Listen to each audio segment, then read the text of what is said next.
Assalamualaikum warahmatullahi wabarakatuh. Salam, Om Swastiastu, Namo Buddhaya, salam kebajikan. Masih bersama Teguh dalam Suara Keadilan Peggy Setiawan Part 2. Menyambung dari yang pertama, saya udah ngomong bahwasannya ada 3 jenis hewan. Ini ulas sedikit di yang kita kaitkan dengan kasus Peggy Setiawan pada zaman Nabi Ibrahim ketika dibakar dengan Namrud. Bagi pemirsa yang biar runut, tonton yang part 1-nya, ini part 2. Oke, lanjut aja. Kita masuk ke Peggy Setiawan yang notabene ketika tahun 2016 ya, itu diambil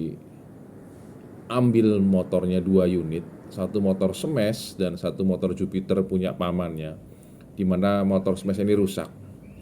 Dan di sini lagi-lagi kita orang awam ya, saya orang yang nggak tahu hukum, tapi saya mencoba mencermati dari semua ini dan saya terus berpikir, artinya sangat unik dan menarik.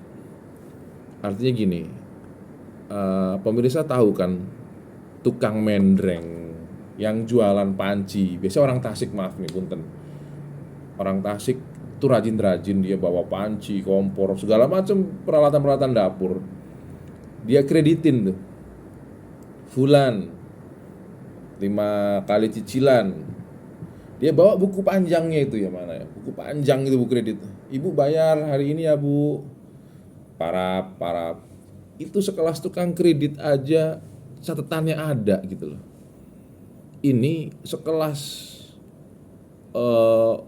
Polresta ngambil motor tanpa ada surat.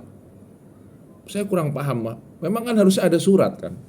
Surat, ini motor Anda disita 2. Ini langsung dibawa, satunya buat nyetut, buat mendorong, motor Jupiter itu, dan Smash-nya dibawa. Dan namanya orang kecil, Anda bayangin, motor dibawa, nothing tulus. Dia urusan dengan polisi, dia agak minder gitu loh. Ya nuhun sewu, tidak mengecilkan sebuah profesi kuli bangunan. Tapi bayangin, kuli bangunan udah capek, siang-siang kerjanya kena matahari, megang sendok semen, pokoknya full tenaganya. Terus disibukkan dengan urusan-urusan administrasi yang harus ke Polri lapor gitu, ke polisi gitu lapor. Pecahlah kepalanya. Artinya bukan bidangnya, bukan bidangnya. Artinya energi dia sudah terlalu lelah untuk mengurusin kasus seperti itu. Nah, oke, ditarik. Ketika kemarin 2024 yang lagi asik-asiknya kerja di rumahnya masukin sama polisi, digeledah semua, ijazah, kartu keluarga, foto yang lagi nikahan, itu kok bisa dijadikan barang bukti. Berawal dari kesaksian seorang Aib si mata elang, sehingga banyak menyebabkan 7 orang terpidana yang seumur hidup dan total sudah keluar ya. Terus kemudian ada 3 DPO lagi, dan ini menangkap Peggy Setiawan. Ya saya udah bilang tadi, mohon maaf nuhun sewu, seorang kuli bangunan yang kalau 8 tahun kerja sebagai kuli bangunan undercover dalam penyamaran itu keren ya. Kok sekelas polisi yang kerjasamanya dengan BIN atau Badan Terorisme Negara itulah ya, Badan Penanggulangan Terorisme itu ya, kok tidak ketemu gitu. Lebaran dia pulang ke Cirebon kan, ke kampungnya. Terus tidak menyamar lah. Kemudian lucu-lucunya kok tiba-tiba main tangkep, ambil tanpa adanya surat lagi kan. Nah, jadi unik sekali kasus Peggy ini, di mana semua masyarakat Indonesia dari Sabang sampai Merauke itu merasa terpanggil jiwanya agar istilahnya membantu Peggy Setiawan. Saya sangat hormat kepada Pak Susno Duaji. Pak Susno juga bilang kemarin pas ketika sidang, salam dua tangan hormat saya buat Hakim Eman Sulaiman. Amazing. Kalau nggak ada Pak Susno ya, luar biasa seorang purnawirawan dengan komentarnya, dengan argumen-argumennya itu sangat ibaratnya harus dijadikan motivasi bagi citra Polri. Ayo bebenah gitu loh. Susno Duaji bilang ini pil pahit yang harus dimakan oleh Polri biar sembuh. Artinya kalau saya lihat ini keren sekali. Keren dalam artian bukan keren sih, apa saya bilang, konyol atau gimana ya. Ada salah satu Peggy yang di Cianjur, dan Pak Susno juga bilang periksa. Kenapa dia tidak diperiksa seperti Peggy Setiawan di Cirebon? Datang gerbak-gerbuk, masukin penyidik, jedor Peggy, dikresekin. Ya memang itu gaya penyidik, oke lah ya. Cuma yang di Cianjur keren, sakti banget itu orang. Tidak tersentuh sama sekali. Hanya didatengin. Berani nggak polisi melakukan apa yang seperti Peggy Setiawan datang langsung gerabak-gerubuk rumahnya Pak Cecep sana. Ini ya saya jadi suuzon. Ada apa gitu kan? Kok seorang kuli bangunan berani gitu kan? Dia bilangnya tukang ojek, tapi ketua geng motor. Yang moonraker itu kan nggak punya handphone. Udah terlalu banyak bullshitnya lah. Tapi sampai sekarang nggak tersentuh. Keren gitu loh, keren. Makanya ini udah ada jelas yang mendesain ini semua. Aktor intelektual ada, bermain intelijen juga ada. Ini sebagai orang awam ya. Sebagai orang awam, saya pun orang biasa gitu kan, warga sipil biasa. Walaupun saya juga dari keluarga militer. Tapi hebat banget untuk yang di Cianjur, sama sekali tidak tersentuh. Pak Susno bilang aja kayak nggak didengerin gitu loh. Nah sekarang Aep, bapaknya ngomong dijemput sama orang Polda. Udah tahu gara-gara Aep itu banyak korban. Kasihan ini Pak polisi.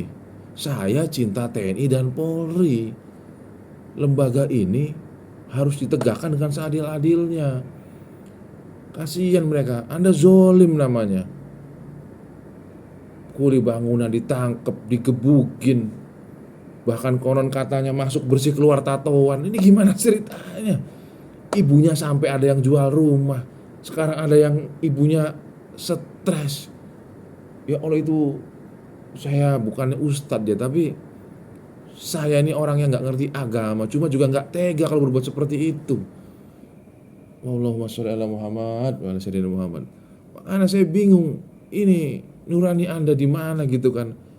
Memang yang namanya prajurit siap perintah, tapi siap diperintah pun gimana, gak ada yang angkat bicara. Pak Rudiana tenang-tenang saja, ya kan. Ini mainannya rapih, apa kasar saya nggak tahu ini. Cuma ingat, ini sudah membara kasus Peggy Setiawan. Tinggal menjentikan jari dari Sabang sampai Merauke, bisa turun saya yakin. Saya bukan provokasi ya, saya tidak provokasi. Tapi untuk seperti ini, jika orang para kuliah saya dengar obrolan, kalau Peggy butuh bantuan kami siap. Kita ngobrol sama saya, ngobrol sama siapa aja ya. Artinya tinggal jentikan jari. Mereka pada kumpul. Bahkan nanti mau, kalau sampai Peggy kemarin nggak bebas, saya dengar isunya Polres mau disamperin. Ada yang ya berita-berita yang pokoknya kita ramaikan lah dengan cara apapun itu. Bayangin dari Sabang sampai Merauke. Tapi ya kita beberapa mahasiswa di Cirebon juga tetap tenang, jangan terlalu ini. Saya kan kontak-kontak juga lah, gitu kan. Artinya tolong bebenah lah, wahai Pak Kapolri, Pak Sigit, Presiden yang sekarang terpilih Pak Prabowo, di akhir jabatan Pak Jokowi, tolong tarik Pak Susno Duaji, jadikan staf ahli di Kapolri atau Kompolnas. Selesai, udah beliau nanti yang tak udah Pak Susno tuh udah orang ahli strategi dah. Pak Susno tinggal nanti bikin tim sendiri, selesai urusan. Tapi dengan cara fair play, katakan benar-benar salah-salah. Buat yang merasa ini sudah terpojok, saya yakin jika Anda dengan gentleman dan meminta maaf, seluruh masyarakat Indonesia pun juga akan respect jadinya. Tapi kalau aktor intelektual ini terus membackup terus, nggak mungkin backup nggak pakai fulus. Artinya ya ini saya suujon, terserah, pasti pakai lah. Nggak mungkin seorang, ya contoh kuli bangunan bisa nyuruh ini nyuruh itu, ya dari mana duitnya bos? Nah ini seolah-olah sudah tertata tapi kasar, kelihatan lah. Semua orang udah tahu kok ininya, permainannya sudah tahu. Jadi tarik Pak Susno jadi staf ahli itu di Kompolnas atau di Polda Metro Jaya lah atau Polda Jabar, bikin bentuknya, bikin timnya, selesai urusan. Kang Deddy Mulyadi tarik jadi ininya. Jadi biar ini, tapi saya berharap Polda Jabar agar bisa memperbaiki lah ya. Oke, sekian dari saya, Teguh. Salam waras, salam keadilan.